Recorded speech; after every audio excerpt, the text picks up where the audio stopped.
pong successful applicant ng Scenic Agency.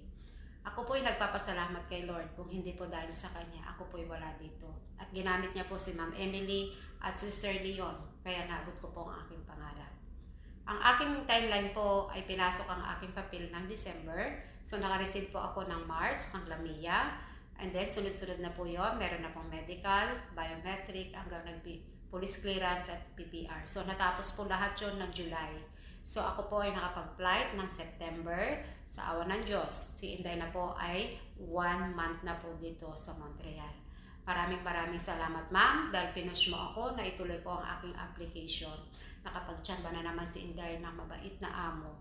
So sa lahat po ng gustong mag-apply dyan po sa Scenic Agency, bigyan nyo lang po yung tiwala ninyo.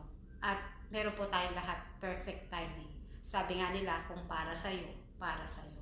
At si ma'am, para alalayan kayo lahat. Ako ay nagpapasalamat kung hindi talaga sa kanya. Si Inday po ay wala dito. Kaya, ma'am, salamat. I love you, ma'am. I miss you.